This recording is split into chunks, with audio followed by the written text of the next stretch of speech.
I think I said this after the game, but I'm so proud of this program, the team, for the work they put into obtaining the result that we got tonight. I would remind them the last 10 days as we prepared, this will be a 60-plus minute fight. Georgia's been down in 9 games this year, and they find a way to come back and win. And so they had that mentality. Our coaches called the game aggressive. Our players executed, put everything on the line for this university and this football team, and I'm really proud of them. Proud of the way they handled, the events of the last 24 hours. And I want to make sure again, send our condolences on behalf of our university and our football program to everyone that was affected by the tragedy. And, they had to be able to still get ready for this game with the natural emotions that come into each individual that happened after the tragedy. And so I'm proud of the way they prepared. They stayed steady, and they went out and they did a great job. Yeah. Yesterday morning we woke up and we had heard there was some type of incident. I don't think we all knew the details, but we were getting ready to play a game. And by the time we had a break and we had lunch, we found out that the game was postponed. And then we found out more details. And I think once you found out more details about the tragedy, the emotions took over each individual differently. But they handled it spectacularly, and they prepared. We spent some time together, and I think that's what you do in tough moments. You want to spend time with family, and that's what we are. But they found a way to get prepared for this opportunity and refocus. And again, it's unprecedented. Life, I told him this morning, there's things in life that are unpredictable, and the ability to handle those unpredictable things determine the success. And they handled this incident, this change, but they handle everything that's thrown at them in an unbelievable way. Yeah, it's again, you're very grateful. It's a reminder that you are a representation for many others, and many of our players that look the same way I do. That your color shouldn't matter, right? And that the evidence of your work should. But it takes everybody, and that's what I continue to remind myself. When people will try to point the finger at you, it's a great reminder of you're not in this position without everybody, without all these guys. And that's why I told them in the locker room I couldn't get off that stage fast enough, because everybody couldn't be up there. It's about the team. It's about everybody that puts everything they have into making sure that we can achieve that success. And so it's a great honor. It's a privilege. But again, as the head coach of this place, I understand we're not in this position unless everybody in this program gets their job done. No, I don't. I think whatever circumstances you're given, you make the most of them. And if we would have had a first-round bye, I would have been the first one to say, hey, this is great for us. We didn't. It's great for us. We are always a glass half full group, and whatever circumstance are thrown at us, we're going to take advantage of it and prepare and maximize the opportunity ahead of us. And so that's what they did. The first game had nothing to do with this game. It was the preparation that they put into this week in this game and the performance that they put on. But I don't believe in my heart the first game had anything to do with this one. It was about the preparation they did after the first game.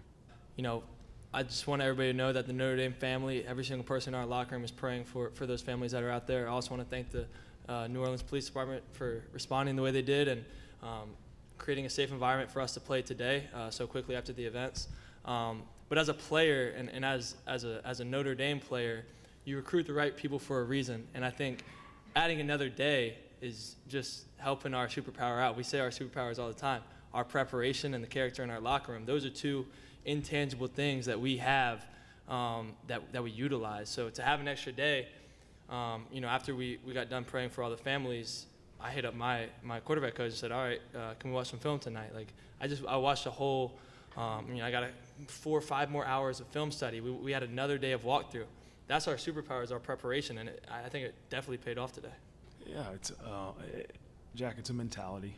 That situation that happened in the fourth quarter was something we practiced, and I think the performance is a reflection of that. We had a lot of confidence in the ability to be able to do that, and we had a plan, and that's the aggressiveness in terms of our preparation that I want our program to have, and again, out there when it matters the most. And so that's got to be one of our edges, right, is that we are going to be an aggressive group and not fear making mistakes, not fear, hey, it didn't go your way. We went for it on 4th and 1. We didn't execute. Okay, here we go, defense, and they got to stop. And so that's how I want this group to attack our preparation and attack performance when we have the opportunity. Real quick, he's being humble. That was completely his play, and we were going to do it a different way like 2 days ago. And then he flipped it, and we executed it that way, and it worked. It's our so play. He's being humble Our like play. all throughout the year. All right, yeah, you know this guy. But I'll say it for him. Great call, great execution. Oh, we had 3 keys to victory on defense, and number 1 was to stop the run. And we didn't believe that we could lose this game by passing yards, but we could lose if we don't stop the run, and the defense did an amazing job at stopping the run, and that put them in some difficult third down situations. And then another key to victory was takeaways, and the defense got 2 takeaways, a couple turnover on downs, which were huge. They were relentless. The one drive, I wasn't too concerned because a couple of their big plays were uncharacteristic defensive mistakes. We didn't get a call, this guy didn't get the check, and that doesn't happen to this group often. So I said, okay, we're good. Get it fixed. Go back out there. When they get the next opportunity, it'll be fine. And they responded in a great way. Like you said, that aggressive mindset kind of just gives us the confidence that, all right, these guys are all in. We need to be all in on the play call too. So, when they go out there and like we need to go on 4th down and they want to be aggressive, you need to go all in, make sure you do a job and get it done. So, I mean, it's just so refreshing to have coaches like that. Yeah, I mean, everybody keeps telling me stop doing that, and then I did it, and it worked out today. So, Stop. And plus we're in the playoffs, so it's like, all right, put your body on the line. But pretty much, that's my mindset going in every game. Like, everybody else going to put their body on the line. I'm going to do it right there with them. It was going to be a physical matchup. Our number 1 key to victory was to win the line of scrimmage on both sides of the ball, and that's exactly what we did. We knew if we could, establish ourselves up front, we were going to have a chance at this thing. And, they're a very physical group. They brought a lot of pressure today, but I think we handled it pretty well. And, stay behind the chains early in the game, then kind of figured it out a little bit. I was struggling in the passing game, but shoot, that opens up the run game. We were able to utilize our abilities and execute when it mattered. Yeah, it was a heavyweight fight. The entire game was, but that first half, it was 3-3. Mitch Jeter did an amazing job today with field goals, his confidence. He had a great week of prep. And then it becomes 6-3 us. And the forced fumble right before half, and then our offense being aggressive and opportunistic and capitalizing off of that as we go into half was huge. And what we didn't want to do, I think it was a 10-point lead at half. I didn't want to survive. And I think that's the natural tendency in a big game. You're up 10 versus a really good team to say, let's survive. No, let's be aggressive. Now, I didn't know we were going to come out of the locker room and score a kickoff return touchdown, but that helped. And again, that middle 8 is something we often talk about, and the ability to close the half in that way and to start the half. The second half with a kickoff return touchdown was huge for the outcome of the game. Yeah, I mean, I just think it speaks, to our defense as a whole. We go out there, we want to make sure we don't give up points, but some things happen. Like you said, we kind of break down the defense, giving up points. We don't want to let that happen. But like you said, just holding a team like that, they have some talented players. So holding a team like that to 10 points, low amount, is pretty good for our sakes. Obviously, you don't want to give up any, but just really proud of the performance we put up, and obviously complimentary football with special teams. J2 taking that kickoff out of halftime was really awesome. Just a good momentum swing, and it gives everybody juice. So. Yeah, I love the way this group responds. There was a couple big plays that Georgia made. They're a really good team and a good offense. And this group just responds, and we always say reload. Like, this play is the only thing that matters. That's the only thing consistent in a game, is that this play is the only thing that matters. And what you see is, if somebody gives up the big play, they're able to reload and get their minds right for this play. And that was a reflection of the red zone defense, the big fourth down stops. It's a great group. They got great leadership, great players, and, they're doing a heck of a job. They were extremely excited to come home and perform. And, there was a time yesterday evening that I wanted our players to spend some time with their families that were here. Being a parent myself, in times of tragedy, you want to be around your children. And, I gave the players from about 6 to 9 last night a chance to just go be with your family if they're in town. And I think that helped the parents as much as it helped the players to be around each other and to help them reset and get their mind into a place that it needed to be for today. But those two guys have been brilliant all year, and they did a good job in their hometown.